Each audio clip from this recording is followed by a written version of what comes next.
What's up, readers? I'm your host, Kaylin Barnett. Thank you so much for tuning in to today's K-12 Summer Author Talk series brought to you by the Library Speakers Consortium. The Library Speakers Consortium is a partnership of more than 500 library systems across the United States, Canada, and New Zealand, with the goal of making author talks more accessible to communities of all sizes. Today, we are chatting with the legendary Marie Lu. Marie, thank you so much for joining us today. Hi, thank you so much for having me. It is always so exciting to talk to you. You too. Before we jump into questions, I wanted to review some of our housekeeping. We've compiled tons of amazing questions that viewers submitted when registering for the event, but you are able to submit live questions during the talk. Just click the questions tab below the live stream. Keep in mind, there are plenty of you joining today, but I will try to get to as many questions as possible. Now, actually, before jumping in to questions, last week, you and June celebrated a birthday. Yay, thanks. That is so exciting. Cute. Happy belated birthday. Thank you. That's so nice. Thank you. That is so cool that you made June's birthday your birthday. Was that just because it was your first book and, something special, or was there a different reason behind it? Yeah, it was basically my little Easter egg for myself. Dave's birthday is my husband's birthday. So, it's just a cute little thing. And I was like, this is going to drive people insane because her name is June, but her birthday is in July. I think it's so cute. I did look up. I'm not super into astrology. I don't know if you are or our viewers are, but I was looking up Cancer zodiac. Yes. And it talked about how they're very nurturing and intuitive. I do see that in June though. Her Cancer is probably lower than the average Cancer. I don't know. She doesn't quite fit a Cancer. I fit a Cancer much more. I'm just very sensitive in the Cancer way. I think June honestly is a Gemini. She's much more really. I should have made her birthday in June. It would have made so much more sense. But yeah, she does have that nurturing side, kind of hidden deep down in there. She doesn't know how to show it. Gemini rising or Gemini moon. Yeah. Yeah, exactly. Now we're going to hit a whole bunch of questions about the books and, all of your characters, but tons of viewers wanted to know a little bit more about you and your background. So yeah, before becoming an author, you were actually a gaming artist at Disney, right? I was, yes. What was that like? Oh, I still say that was the best job I ever had in the corporate world before I became a writer. I had wanted to be a writer since I was a kid, but I was also a big time gamer. And before we came online, we were just talking about old video, nostalgia about the Nintendo. And, I had a Sega Genesis growing up and I was obsessed with the Sonic the Hedgehog games. And I didn't know that you could work in video games. I didn't know that was a real job that you could have. But just I didn't actually know that you could become a writer as a profession. It didn't occur to me that you could do that. And so I kind of fell into it by serendipity. In college, I studied political science and I thought I was going to become a lawyer. I think it's for the best of the world that I didn't become a lawyer. I'm very non-confrontational. I'm why did I think I could be in law? But I saw a bulletin on campus in my senior year from the Walt Disney Company, and they were looking for 8 interns to join them in a think tank. And all we would do was to come up with video game ideas. Which sounded like the best job ever. So I was well, while I was kind of unsure of my future. It's do I really want to be a lawyer? I was just kind of, at this crossroads in my life. I was you know what, I'm gonna sign up for this 6-month-long internship and then kind of punt down the road what I wanted to do with my life. And I applied for it and I got in. And so I was this junior artist intern in their video game department. And at the time, the job was literally come up with game ideas for Disney. And every Tuesday we would have a staff meeting and we would pitch our ideas, and they liked it. You would prototype it out. So that's what my job was. And then I stayed on at Disney in that division for 2 more years after the internship. And it was just the best time of my life. It was every bit as fun as you would imagine it would be. And there are times where I kind of miss being in that industry. But writing was kind of always what I wanted to do with my life. So I feel very, very, very lucky that I got to do both, I guess.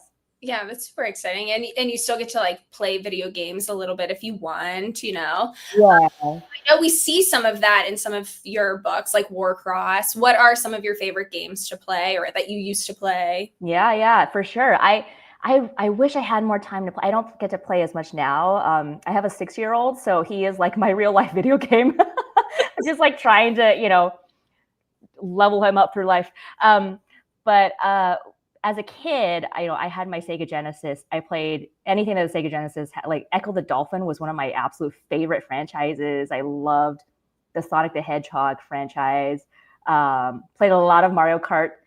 So in the Disney internship that I was just talking about, so like so by the way, my husband was also a fellow intern in that internship. So I met him there. So that was our meet cute. Yeah. And we were like, we have to keep it a secret from the company because there was like when we first like had our orientation, they're like, please don't date anyone in your intern pool. I'm like, well, way to put that in there. Now everybody wants to like, find their boyfriend, girlfriend there. So anyway, and so by the end of it, we're like, oh yeah, we're dating. And everyone's like, yeah, we know. Like you guys are always hanging out. Yes, we know. Anyway, so we would play a ton of Mario Kart in that internship to the point where like one of my fellow interns was like internationally ranked in Mario Kart. So I got a lot of practice in that internship, and we had like a belt, like a fake wrestling belt that you could win. Like at the end of every day, we would have like this like tournament at the end of the day, and whoever won got to hang the belt over their desk the next day. It was a wild time. It was it was a very fun time. That is so fun. Serena from Calgary Public was wondering if you think, video games are beneficial for kids. A lot of people say like, that's rotting your brain, but maybe it's a good thing. I mean, I think it depends on the person. And I think that I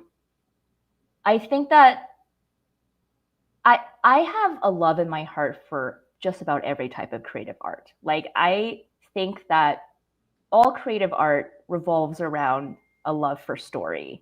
And books, I think, are probably the purest form of story. It's really just words telling you something. But I think that games, especially now, have the capability of doing that as well. And so watching games being created behind the scenes and seeing and being surrounded by fellow creatives who were all kind of passionate about the creative arts, passionate about what they were making, knowing that they were creating something that was both entertaining and sometimes, heartbreakingly beautiful. Like I remember one of my favorite games of all time is called Journey. I think it was on the PS2 originally or PS3. And it's an indie game that was just, it was like an Oscar movie of video games. And I think that you can find beauty and story in just about anything. And it doesn't necessarily mean that you have to, play certain kinds of games to get that experience or that, certain games are better than others. I think that games, just like YA, has a tendency to get a bad rap sometimes, like people think that, like you said, it's brain rotting, or it's like YA tends to be called like garbage sometimes, and it's somehow lesser than because it's more enjoyable, because it's more entertaining. And video games are really, really entertaining. I don't feel like I should tell anyone how they should feel about video games, but I also genuinely think that it's depends on the person. It depends on what you bring to it. It depends on what you get out of it. So. Yeah. Great answer. Karen from Fresno County wanted to know what the transition was like from gaming artist to author. Yeah. I think that, I was already an aspiring writer when I joined the company. And at the time, so I had been writing and getting rejected since I was a teenager. Like my first novel that I ever wrote was this very horrible Lord of the Rings knockoff that I wrote when I was 14. It was literally about like this farm boy who gets recruited to join like elves and wizards to find a shiny thing. So it was pretty close. I thought it was great. It was very not. And so I had been trying to get published for a while before I got into the game world. And at the time that I joined at the time I joined Disney, I was out on submission with a book that would eventually become The Kingdom of Back, which is my historical fantasy about Mozart and his sister. And that was getting rejected at the time. So I was feeling very kind of like down in the dumps about the whole publishing process. Mm-hmm. And I remember thinking to myself at the time, right before I joined Disney, that I was like, maybe it's not in the cards for me to be a writer or in the creative arts. And I had this weird thought too, that just because I was like, oh, maybe I should be a lawyer, that I was like, maybe I should grow up, that this was not really a thing that adults did with their time, and that I was about to I was an adult now technically, and I should put that behind me. And these are kind of fun things from my childhood, but maybe I should grow up. And so that's where kind of my mind was with the writing half of it. And then I joined Disney, and suddenly I was in this professional place where everyone around me was interested in creative things like I was. Like, I hadn't really been surrounded by that when I was a kid. I didn't know fellow people who loved video games and loved books and loved, fantasy and all of that. And suddenly I was surrounded by like people who loved games and people who loved art and people who loved cartoons and who loved animation and who loved video games and loved books and fantasy and sci-fi and all these things that I kind of thought just made me weird or different. And I very much credit my time working in video games with giving me my inspiration back for writing. Mm-hmm. So during that time was when I started writing Legend. I remember like the earliest inklings of it were created because I got that inspiration back while I was in the company. So that's kind of how the video game world and my writing are connected. And then later on, I think you can see the influence that working in the industry had on my later writing very much. Like you mentioned Warcross. Warcross was a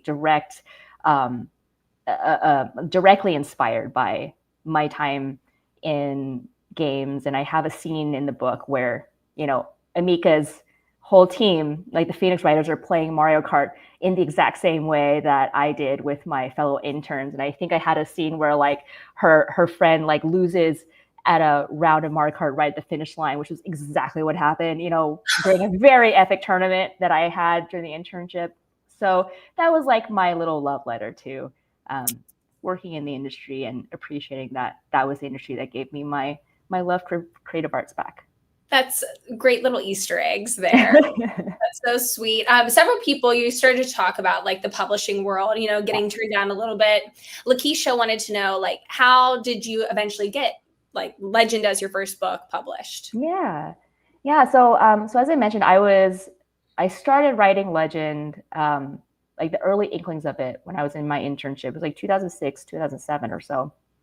And at the time, all I knew was Day as a character. That was basically all I had. And the world was very vague and nebulous. I was trying to figure it out. I hadn't created June yet. And I think it took until about 2008 or 2009 or so before everything started to gel. And I remember it gelled because I was watching the old movie version of Les Miserables on TV one day. Like this is the one from, I don't remember what year. It was like with Liam Neeson in it. It wasn't a musical. And I was watching it and I was like, it'd be really fun to do like a teen version of this story, like a teen Valjean versus teen Javert, like a teen detective versus a teen criminal. And so I immediately knew at that point that my character Day was going to be the Valjean, the teen, criminal. And I kind of put that aside. And then a few weeks later, I was reading an article at the time. This was like 2008 or 9 or something like that. And there was an article in the newspaper about what the world would look like in 100 years when all of our freshwater ice is melted, and the oceans have risen about 100 meters or so. And they had a map simulating what that would look like. And so it was a very telling map. And I mean, this is kind of, the dystopia that we are living in the moment, right? So I think that the map showed that eventually half of the United States will be underwater completely, from like the middle of Texas all the way up to Virginia. In California, which is where I live, there was this giant lake that stretched from LA all the way up to San Francisco. So that map was really, it really stuck in my head. And at some point I was like, you know what? I think this is my setting, 100 years in the future. And I live in LA, so I was like, well, it's an easy city to research because I live here and I don't have to travel anywhere, and I'm going to flood my hometown, and so the pieces of it were starting to come together, and I was like, and I realized like Day needed a foil. I love writing about foils, just characters who have like an equal and opposite, somebody that just complements them. And so at that point, I think June started to take form, and she's basically the exact opposite of Day. Day is very kind of brash. He's like the Han Solo with a thief with a heart of gold. He wears his emotions on his sleeve. And June is very opposite of that. She's like stone cold on the surface. She's logical. She doesn't get phased easily. She hides her emotions. She's a soldier. And so those were the pieces that started coming together around that time. And I think I wrote the first draft of Legend very quickly after that. It took about 4 months or so, which is the fastest that I've ever written a book. I've never written anything that fast since. And at the time, I think I had gotten rejected for 4 previous novels at this point. And each time it takes about 1.5 years for you to get fully rejected. So it's kind of like a grueling, pretty depressing process. And so I kind of gave Legend to my agent. This is around when the Hunger Games had just come out. Like, I remember reading it when it was like 1 copy, spying out at the bookstore, and it hadn't quite, I think it was like starting to pick up speed. And I gave Legend to my agent, and she sent it out. And then within like 4 days, we had an offer. So sometimes people are like, oh, it's an overnight success. I'm like, well, it was like an overnight and like 12 years. Yeah. Success, so it took a long time to get there. But sometimes when you're, what is that phrase where like luck is like when opportunity meets something or other. I can't even think of the phrase, but like something along those lines, where you preparing for something your whole life, and then someday at some point, a miracle happens, and the market and the time just lines up with what you've been trying to do. And I was very, very lucky that Legend fit in right when YA dystopia was taking off and the Hunger Games was taking off, and that got my foot in the door. And yeah, so that's how it became my first book deal. It changed my life. Yeah. Is it like easier now getting books like to be approved to be published since you've gotten that foot in the door, or is it still just as grueling? For me personally, or in general? But either. I mean, for me personally, it's gotten easier in the sense that, when you have an established track record, it becomes much easier to pitch your next book to your editor. Like, you have a working relationship now with publishers. They know that you can reliably finish a book. And so when you pitch a book as a more seasoned writer, you don't have to finish the entire book. Like with Legend, I was unproven. You have to finish an entire manuscript before you give it to a publisher. Now I write like a treatment. I write a proposal, like a 3-page thing, or like a synopsis, and saying like, this is what the story is going to be about. And they buy it off of that. And then you're under like the clock to produce a book off of the 1 page that you wrote, that they've bought. So but in the sense of like the creative act of writing, it has only gotten harder and harder, which is insane. Like you would think at some point, I'm like, I'm a professional now. I know what I'm doing. And then each book just humbles me, where I like all the things that I feel like I've learned from the previous book do not apply to the new book, because now it's a new story and it has new challenges, and the plot is different and the characters are different. And every single time I feel like I'm relearning it. And so if there's anything that I've learned from being, a more quote, quote, seasoned writer, it's that I know now to expect that panicky feeling of, I don't know what I'm doing. I can't do this. And now at least I can tell myself, like, this is the point in the story where you doubt everything and you hate yourself, and this book is never going to come into fruition. Remember that you felt this last time 3 years ago. And so that's really the only thing that I've learned, is to be humble with the creative act and respect that it is a difficult act, and that difficult things are worth doing.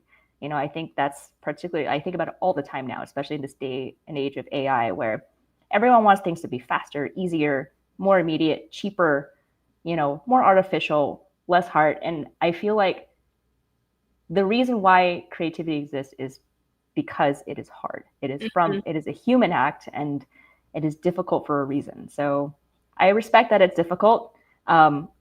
it's easier said than done. And I am in the middle of, drafting something right now and I'm hating it completely. And I just had to tell myself, like, this is fine. This is how I felt last time. You'll have to rewatch this part of the Q&A. I will. Yeah. To give myself a pep talk in about 30 minutes when I'm back in like the writing case. You are so insanely accomplished at this point. You've written incredible series, standalones. I mean, we have Warcross, Young Elites, Legend, Stars and Smoke. You talked a little bit about like what inspired Legend, but where do you get inspiration for your stories? Oh, they come from anything and everything. The Young Elites, I think, came from a combination of me loving the Assassin's Creed game franchise. That was one of my favorite franchises too, and one of them is set in like Renaissance era Italy. So that was the setting inspiration for the Young Elites. And I think from Darth Vader, because I was like, I would love to write a story about a teen girl who's essentially Darth Vader. And this whole story is about her downfall to the dark side. Yeah. So there was that. Warcross was inspired by video games. Stars and Smoke was my pandemic series. So I remember I came up with that idea in March of 2020, which was just like the worst time when we were all just like, we didn't even know what was going on. I'm like, do I wash my vegetables now? Like, are we allowed to touch our mail? Yeah, I don't like to remember the time. Anyway, like around that time was when I started writing Stars and Smoke. And I remember desperately hunting around online for any news that was not the horrible headlines that I was seeing every single day. And I ended up reading this obscure article about how former celebrities used to be spies. And this is the truth. So like Roald Dahl, by the way, was a spy. James and the Giant Peach, like he was a spy. Cary Grant was a spy. Marlene Dietrich was a spy. Josephine Baker was a spy.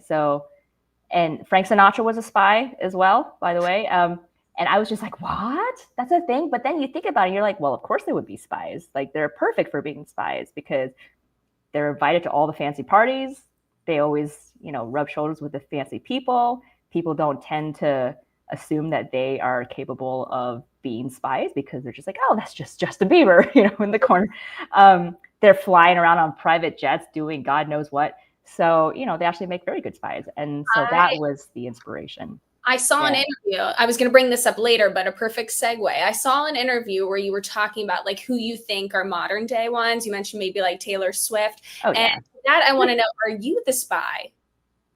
I mean, if I told you, I would have to kill you. So I was like, that's the perfect cover to be like, oh, all these other people are spies, but not me. What a spy would say. So I'm so sorry. I have to run for no reason. I'll catch you guys. It's so funny. I mean, a lot of just like the world is inspiring a lot of the stories and the characters. I do see it. I think it's so great. And inspiring characters, maybe when I was like looking back through the acknowledgements, I saw that you acknowledged that you pulled a lot of Day's characteristics from your husband's personality. Yeah. Do you borrow characteristic traits from a lot of friends and families? All the time. Yeah, I don't think I pull a lot of people like 100%, Day has a couple of characteristics of my husband. My husband is also very sassy and likes to, he wears his heart on his sleeve. He's very kind of like openly sensitive in that way. And I gave that to Day. I have definitely written some, enemies into the stories too. So anyone you see that dies a horrible death and is not a very important character was probably someone who is not very nice at some point. And I'm like, you have wronged my friend. I will kill you in my book. You won't even know. That's great advice. Well, our viewers, if you're starting to write, think about that. Like, not only could you pull positive things for, your characters, but hey, you're like, nothing's better than writing that letter and like throwing it away. Sometimes when I'm mad, I do that, like write out my thoughts and get rid of it. I just write out a character, kill them off. Petty spite is a powerful thing. That's so funny. Now I know this is probably like asking a parent to choose their favorite child. But Dejanay from Southern New Hampshire was wanting to know, who is your favorite character from the Legend series, or is there just like personal traits that you admire in all of them? That's a great question, and super like picking my favorite child. I really enjoyed writing. I think Day he was probably the first fictional character I ever created that really stayed with me. So he's got a soft spot. I've got a soft spot in my heart for him. I would say Kaede was a surprise favorite for me as I was writing. She kind of popped on the page without me, doing any prior work preparing to put her in as a character, and she just had a cameo and just kind of stuck around. I really loved her because she's a fighter pilot. I remember when I was a kid, when I was like 8 or 9, I really wanted to be a pilot. And I remember telling my mom, like, Mom, I want to be a pilot. My mom's like, you have terrible eyesight. And she was like, follow your dreams, but maybe not that one. So I gave Kaede a lot of like my own kind of like who I wish I could be in an alternate world is Kaede. She's very, very kind of like brash and sassy and bold and a pilot. And so she was really, really fun to write. Yeah, I can imagine it's like hard to find just one, especially like, I don't know how you are as a reader compared to a writer, but I always like imagine myself as the main character anyways. So yeah, I do that a lot. Yeah, depending on the book. Yeah, I must have like character like blindness in the sense of like, it doesn't matter if it's a boy, a girl, old, young. It's like, well, that's me. That's like envision. It's me. Nice. But speaking of characters, we have a short personality quiz for you to take, and our viewers feel free to follow along. It's multiple choice, but let's see who Marie Lu is most like in legend. Oh, I'm nervous now.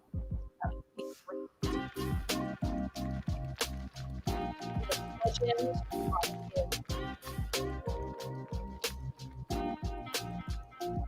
Now it's multiple choice. We'll read the questions. You can just pick out an answer. What's your strongest? Oh dear. Intelligence, bravery, loyalty, obedience. Probably loyalty. Okay.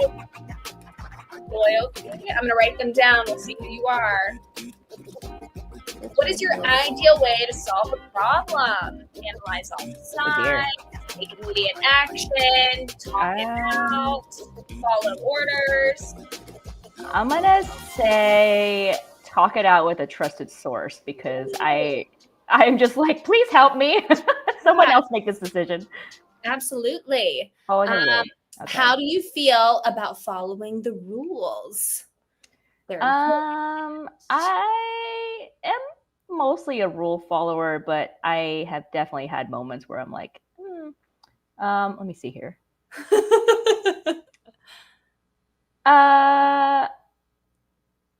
They're all pretty good answers, except for D, I guess. Thomas, I'm looking at you. Maybe C. Maybe C. I think maybe C is the closest. Yeah. Viewers here picking. Yeah. Here. All right. What environment do you thrive in? Let's see. Tight-knit and supportive. This is my Cancer side speaking, I think. Ooh, yeah, competitive challenging stresses me out. Fast-paced, unpredictable also stresses me out. Structured and orderly, also very stressful. Yeah, see. I have a feeling I know who you're going to turn out to be. Someone you care about is in danger. Probably B. B because I remember I was hiking with, sorry, this is a random story. I was hiking with my 6-year-old recently on a mountain with there were wild monkeys there, and a monkey jumped on my 6-year-old, and I basically just went full mama bear mode. And afterwards my husband was like, white as a sheet, and he's like, that could have gone so wrong, but I'm so glad it was okay. It was like a small monkey, but the monkey jumped off, but I was like, you get off my child. Well, and monkeys can be aggressive, so yeah, I was like, please tell me we don't have to go to the hospital right now to get a shot. So it turned out okay. Crazy. I mean, thank goodness. Okay, well, let's see. I mean, I feel like he is our common answer here. But me, we're most different. Test vibes. Test vibes. Oh my gosh. That's so funny because Tess is the character that I based myself off of. Well, there we go. So I'm glad that checked out. Oh, that's amazing. Well, viewers, you can always, go back, check your answers. Maybe if you answered mostly A, you're June, B, Day, C, Tess, or Marie, we could either or. And, D could be Thomas. And no hate, maybe. I think, Thomas, I don't know how you feel about it, but like Thomas also, like, it's hard when you grow up in that environment to like break out of that stigma. I feel a little bit sorry for him. I do. Yeah. It's like these kids, what else were they supposed to learn? I don't know. He grew up in that world and took the wrong turn. What can I say? Guy. Yeah. Amazing. Now, before we jump back into questions about the book, there was a question that came in from Martine, and it said that they can't stop looking over your shoulder at how your books are color coded and want to know if you drive your librarian's friends crazy by organizing the books like that. Hypothetically, yes. I don't think I've shown my shelves to many people. I think if my book friends were here, they were probably like, oh my God, you split up all of your series by color. And I'm like, listen, it bothers me when the wrong color is on the wrong shelf. I moved a few years. Hey, I'm glad that people like it. I understand that it can cause some stress so this is why I really appreciate when series do all come in the same color, because then I'm like, all of you can be in the exact same row. I think Jenny Han's books do this. Like all the boys, I think all three of them have like a white interior. And I'm like, all three of you right next to each other. If the spines like align, like the earth, like absolutely thing. Yeah, you'll notice they're aligned by height of the book too, because that also is a thing. Oh, nothing's worse than when they've like changed out of nowhere and it's like a different height or a different. Yes, it's the worst. Anyways, the worst. We go off on a tangent about book visuals. Yeah, absolutely. So we know that like the world around you is like inspiring a lot of the characters and your stories, but once you have that spark, how do you start going from like idea to paper? What is your writing process like? That's a great question, and one that I'm honestly figuring out and reinventing every single time I write a new book. So this is the part where I'm just like, why can't it just be easier, because I'm following the same formula as last time, and it just doesn't seem to work that way for my brain. Typically, what happens is for example, with Legend, I had all these little pieces floating around. Once I feel like I've gotten enough pieces to work with, I've figured out maybe like I start writing out like a long, detailed world building document where I put in whatever it is I think I know about this world. I have a character sheet where I list out, I have profiles of like my main cast.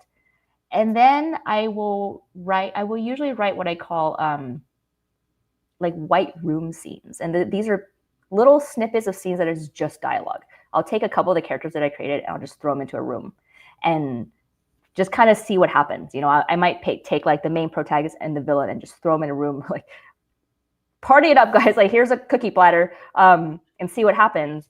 If it's very, very boring and they don't seem to spark off of each other at all, I'll know that I haven't quite let them marinate long enough. I'll write a couple of those scenes. I remember I wrote some for Day and June and they just like hit it off like immediately, just banter. And, I was like, okay, these two feel right. And then I'll start first drafting. And my first drafts are very, very haphazard and messy. And I will figure, like I will build about halfway when I start writing the first draft. And then as I'm writing that first draft is when I figure out the other half of the world. So it's usually stuff that never occurred to me, why things happen for a certain reason. And I don't know until I start putting it into the plot. And then I'll hit some point where I'm like, I need to stop and figure out this part of the world if this story is going to keep moving forward. Or, I hadn't realized that, because they went this way, I need to figure out, this piece of world building. And I do that with the characters as well. I'll figure out their backstories as I'm writing. So a lot of that happens during the first draft. And then after, like, I hate writing first drafts. I absolutely hate writing first draft. That is by far the hardest part of the writing process for me, facing that, blank page.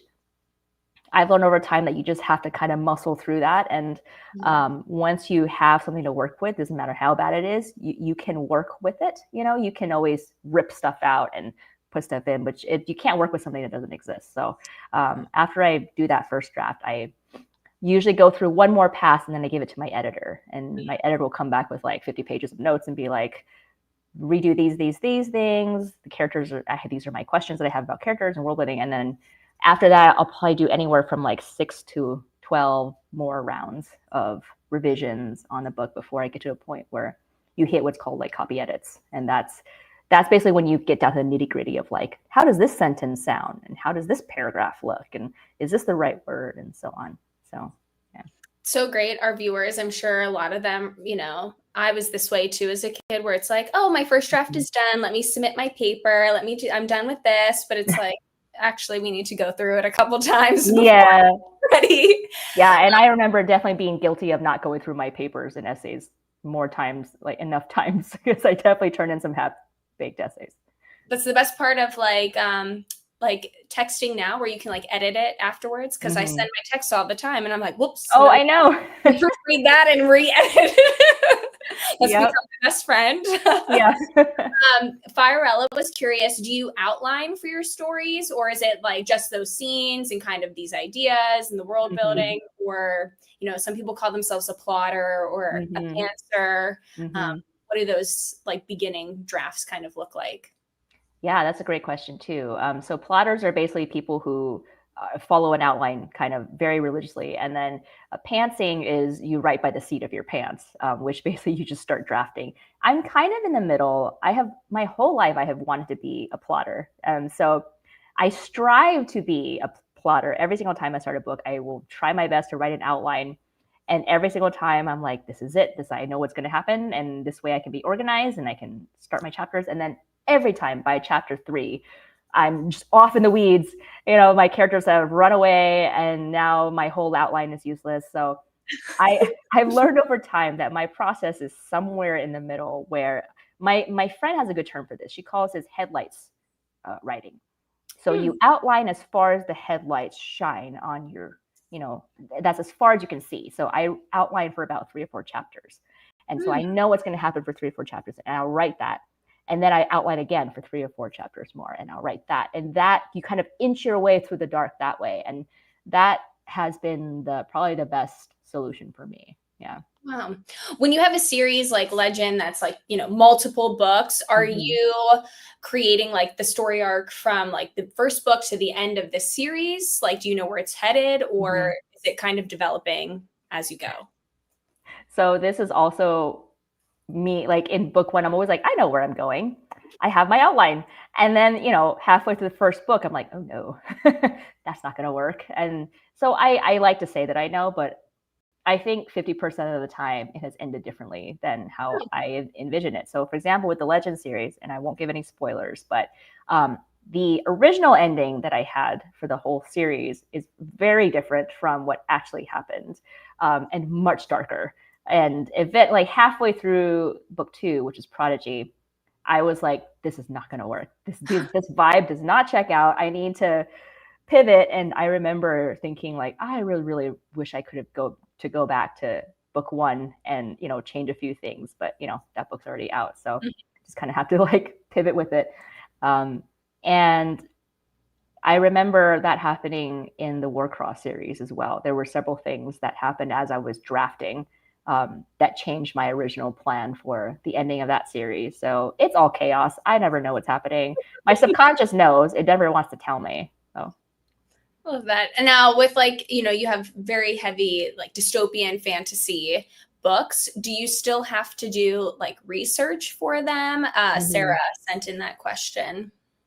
Definitely. I think research is a little bit different for every genre. And I've kind of dabbled in a bunch of genres. And I think that with Legend, I was doing research in the sense of, reading a lot of kind of climate change articles at the time and reading politics. This is where I was like, my political science degree was not in vain. And I can go back through my political science classes and kind of pull on things that I remember from those classes about law and about like the strings that hold our countries together. And I think that I still do have like a deep interest in like international relations and politics, and seeing how, like, seeing all these tiny little threads that bind the countries of the world, and why countries make the decisions that they do, and how complicated it can be. And that kind of stuff keeps sneaking into my books, you know, over and over. So in that sense, that's research.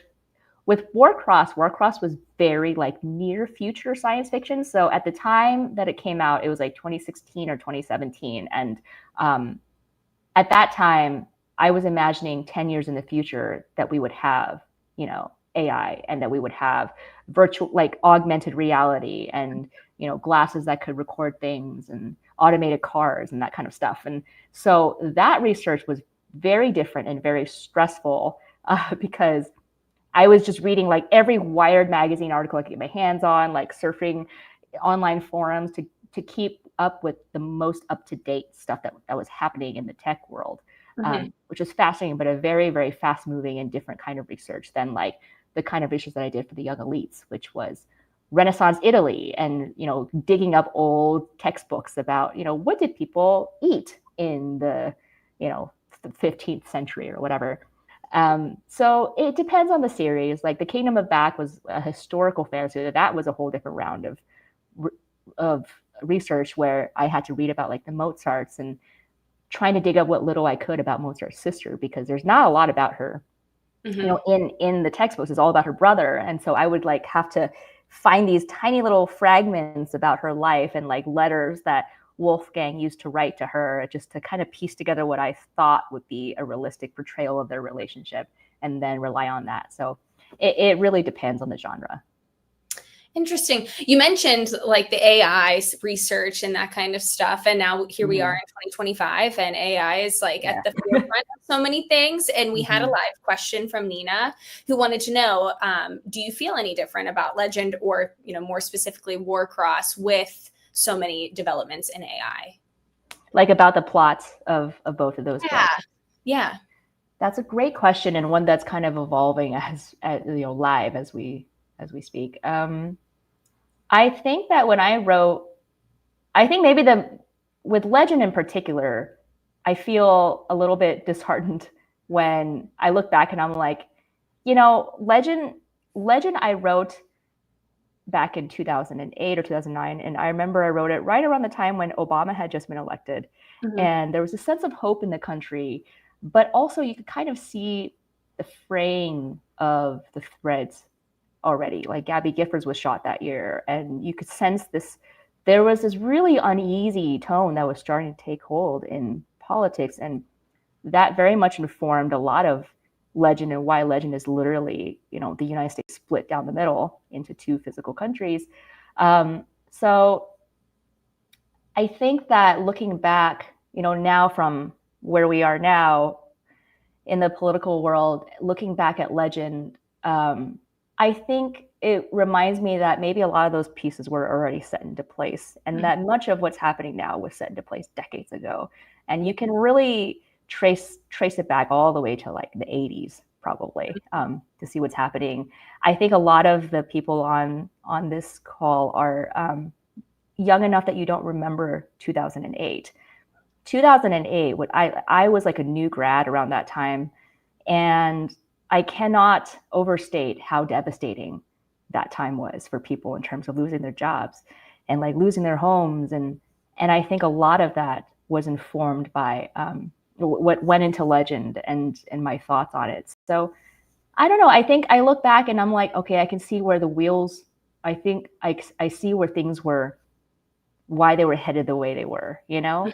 I think this is why I love science fiction and fantasy, because it's all a metaphor, right? Like that's the most powerful thing about sci-fi and fantasy, is that you take a thing of magic or future tech or whatever, and you use it as a metaphor, and you hold it up to the world and highlight something that's keeping you up at night, you know, something haunting, and you use that to kind of process what's happening in the world. And I notice a lot of my fellow sci-fi fantasy authors do that. And it's almost like a form of, it's almost cathartic. It's like a form of us trying to understand and process things. So to me, it's not a surprise or coincidence that Legend and Warcross both had these kind of early unsettling feelings, written into them that we are now seeing come to fruition, because I think we all had these kind of like premonitions around that time. Like Warcross came out in 2017. At the time, it was like Oculus Rift. Everyone was talking about virtual reality. They were talking about the metaverse. They're like, we're all going to be hooked up to the Matrix at some point, and that was making the rounds. And so I know a lot of us were probably thinking about, like, what is the future going to be like if we do have cars that run on their own and we do have artificial intelligence and all of that's real. And at the time, it felt like science fiction still, but now we fast forward 10 years to the future and we've got Waymo on the streets and and AI and the thing that I think about this a lot now, just because AI is moving so quickly. It's not that, and it's not that I'm saying that this tech is evil. I think it's really important for people to understand that it's not the technology that's evil; it's how people use it. Right. That can go one way or the other. And I've always wanted to capture that in stories, because AI will be capable of doing incredible things. It is going to save lives. It is going to help detect cancer 5 years before you could ever know it. It will be able to feed people in the world. It will do amazing things. It will also do terrible things. It will. We're seeing it happen live. Same with social media. Same with all kinds of tech. And I think that's happened over and over and over throughout human civilization. And I think that at the end of it, it's not that the world will become better or worse because of technology. It will become different. It's just different. I was trying to capture that in Warcross, where everything is great, everything is terrible, but it's what you make of it that will turn it one way or the other. And that is very much in our control. You can't always control what technology is going to be out there. Once the Pandora's box is open, you're not going to shove it back in. Like, AI is not going anywhere. This is our future. It's up to us to choose what you do with it. So anyway, I feel like I've gone off on a tangent, but in essence, that's kind of how I feel when I look back on those series. Yeah, absolutely. Now, our viewers will actually have the opportunity to kind of create their own dystopian worlds. So they're going to practice their writing, and, they can even write some of their own stories. Do you have advice for our writers as they embark on creating their own worlds? Ooh, I love this. For world building in particular, I tend to start off with characters, but I know a lot of people start off, in other ways for world building. I would say you don't always have to write what you know. I feel like that advice is always a little bit like it's coming from, I know what it means, but obviously you're writing sci-fi and fantasy. You don't know, you haven't experienced, this made up world. I think what it means is, like, write something that's true to you. So put in thoughts that you've had about the world and draw on experiences that you've had and places that you've been, people that and think about, like, what are you really passionate about? What just makes you feel like you're having so much fun, and try to put a piece of that into your world or your world building. And then in terms of the actual writing, just let yourself go. It does not have to be good. It does not have to be good in the beginning, because you can always make it better. This was my fatal flaw when I was an aspirant writer. I would world build, and I would feel like I was getting nowhere, because I'm like, oh, this one thing isn't working. I'll just keep, spinning my wheels, and I would spin just nonstop on it until I gave up, and I would start some other shiny story that was in my head. And then eventually I realized, like, you know what? Just start writing. Like, it doesn't have to be perfect. It doesn't have to be full formed. It doesn't have to make sense. Like, you will figure it out as you're writing. And I can tell you right now, every New York Times bestselling author that I know has a terrible first draft. Like, every single one of them has one that's like, please don't show this to the world. It makes no sense. And then, somehow they hammer it into shape eventually. So if your first draft is terrible, that's okay. It means you're on the right track. Oh, well, see, Frank had asked that in the live chat. How does one become, a better writer when they feel like their writing isn't very good? I think that's it. That's the one. Yep. That's all it is. You just got to keep going, keep drafting, keep revising. Danielle from Monroe Township wants you to describe a legend in just 3 words. Oh my God. Hit me with the hard questions.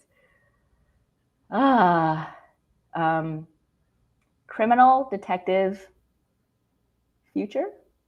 Love it. Perfect. That was so vague, but yeah. I mean, especially because it's like broad enough, but then, you start reading the story and you're like, oh my gosh, wait, there's so much juiciness here. Legend has tons of like deception and secrets.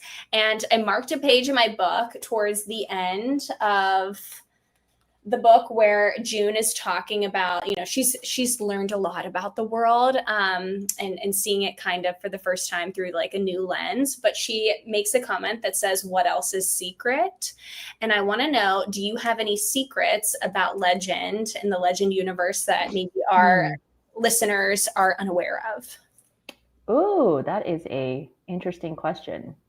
Secrets like behind the scenes stuff that probably never made on I mean, we learned some Easter eggs about like Warcross and stuff.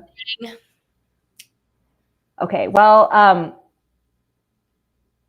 so Day as a character, Day was actually the main character in a fantasy novel that I wrote when I was in high school. And it was a terrible fantasy novel. I kept nothing from that book for Day. Day as a kid, I just like yoinked him out and put him into Legend. And then he was like, this is good. This is better. Thank you. Love that. And Sam wanted to know if there is one thing that you could change about Legend. I know you kind of mentioned that like halfway through Prodigy, you were like, oh, I wish I could go back and change some things. What are they? Okay, I'm trying not to spoil anything. I would have written Matthias and Thomas with more nuance and care, I think, if I could go back and redo the whole series. I feel like when I go back and reread the books, which is just a terrifying exercise, revisiting your old stuff, I can see what I wanted to do with Matthias and Thomas, but I don't think I had the writing.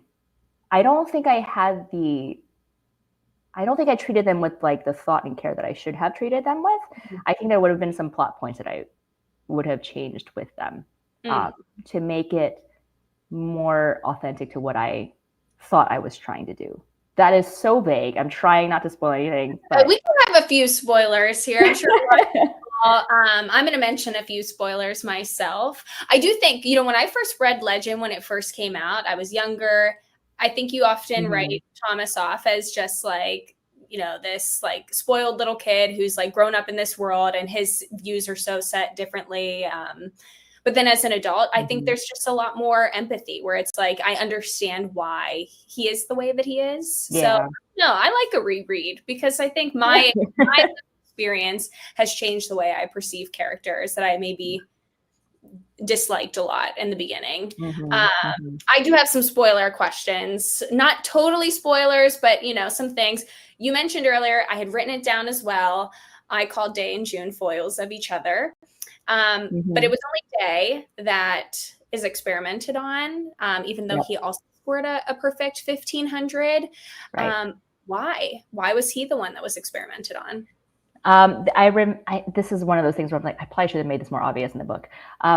I remember putting in a couple of moments where you realize that Day did not fail his trial because he answered anything wrong. I wanted to make sure that people saw that Day and June were brilliant and capable in every way, except one crucial difference, which is that June was obedient to the Republic and Day was not. And the way that he answered his questions during the interview portion of the trial told, the Republic that this boy is dangerous. And even though he's got a perfect score, he's got to go. And that is the only difference between Day and June's lives. Were there other kids like Day that did really well? Yeah. Probably. and that didn't make it through. Yeah, probably. Which is crazy to think about. Yeah. Now, I mean, obviously, then we're in this world where information is so manipulated. How do the characters like June and Day decide who to trust? That is a very good question. And I think one that Day and June are constantly figuring out as the series goes on, and one that I hope the reader is also figuring out. This was a theme that I don't really set out to write themes. I don't really realize that they're in there until after I'm done with the book. But the theme of trying to figure out the truth was a big one in Legend. And that's why Day's motto in life is to walk in the light. And what that means is, one, to be a good person, but I think also to seek the truth, because being a good person can be a very blind thing. And a lot of evil in the world is done because you think you're doing the right thing without understanding what you're doing. I think that I think was also one of my goals in writing the young elites, because Adelina, our Darth Vader, thinks that she's the hero. And most villains in the world, with the exception of a couple, think that they are the heroes of their own story. That is why we are where we are in the world. And so the other piece of the puzzle of wanting to do the right thing is to seek the truth, you have to take a moment and understand and let yourself think about things. I think that's especially true in this day and age. There's so much misinformation out there. And not even just that, it's the fact that you can share things with a tap of a button. And so misinformation spreads like wildfire. Right. And with people who have the best of intentions.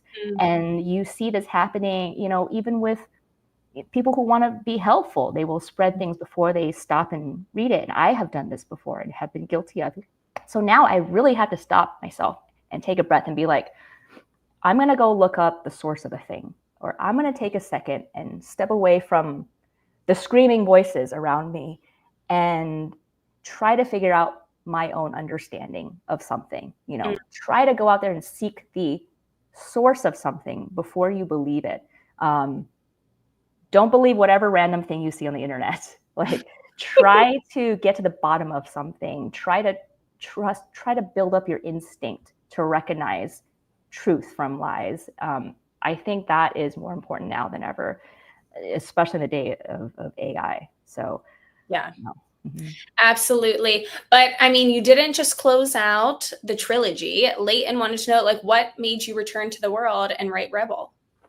Yeah. So this is a direct consequence of me thinking that I know the ending for something, and then I actually don't. So when I wrote Champion, I swear I thought that was the ending. I was like, this is it.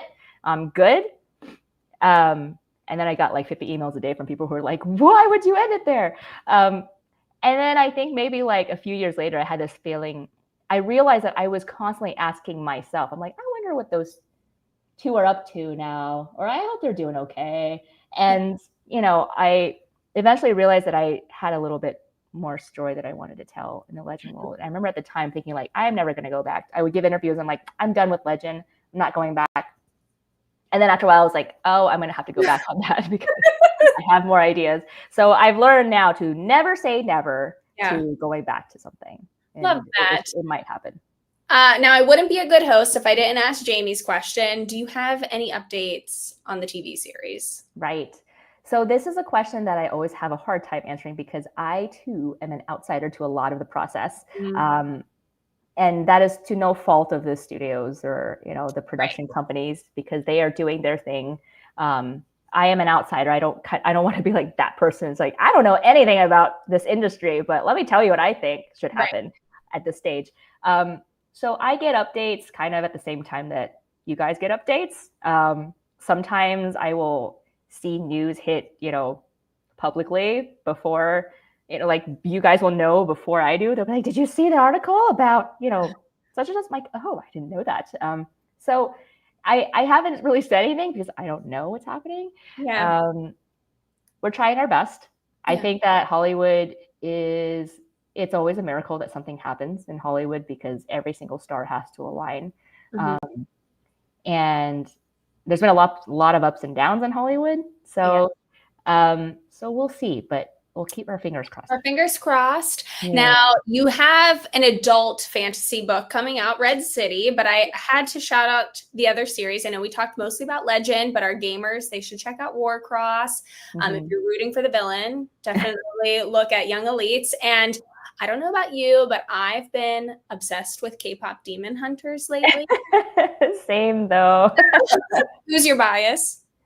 Oh, Rumi is probably the. I mean, how do you not love? Well, oh my gosh! And now the name of the abs girl is escaping me, but I loved her. Where she was just like, no more abs, and her eyes are just turned to popcorn. You know, popcorn is so great. But if you're a fan of that, definitely check out Stars and Smoke. And before we close out, I'm curious if there's a book that you read recently that you're like, that's 5 stars. Our viewers should go check it out of the library right now. Yes. Well, anything that Adam Silvera writes is a win. You guys have probably read Adam's books.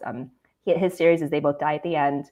I think the latest one just came out this year. He is phenomenal. All his prior works are phenomenal. He has a fantasy series that I love called Infinity Sun. And I highly recommend them. Tahada Mafi is another one that you've probably also read. She is a superstar, and her latest in the Shatter Me series called Watch Me just came out in spring. Which I loved, and also Air by Sabaa Tahir, which is a continuation of the An Ember in the Ashes series, and one of the best YA fantasies that's ever been written. And Air is fantastic, so I highly recommend all of those. All great recommendations. I just finished reading Rex Ogle's Free Lunch, and we're actually talking to him next week, so you could also check that one out. But unfortunately, our time is up. Thank you. All day. We could talk for hours, I know, but thank you so much for the questions, and it's always so much fun to chat with you. It has been so great. I also want to thank our viewers. Without you tuning in, none of this would be possible. And I'm just very grateful that you've chosen to spend part of your day with us. As a reminder, below the live stream, you can find the link to resources for building your own dystopian world and Marie Lu's books. And until next time, happy reading. Happy reading. Thank you guys for coming.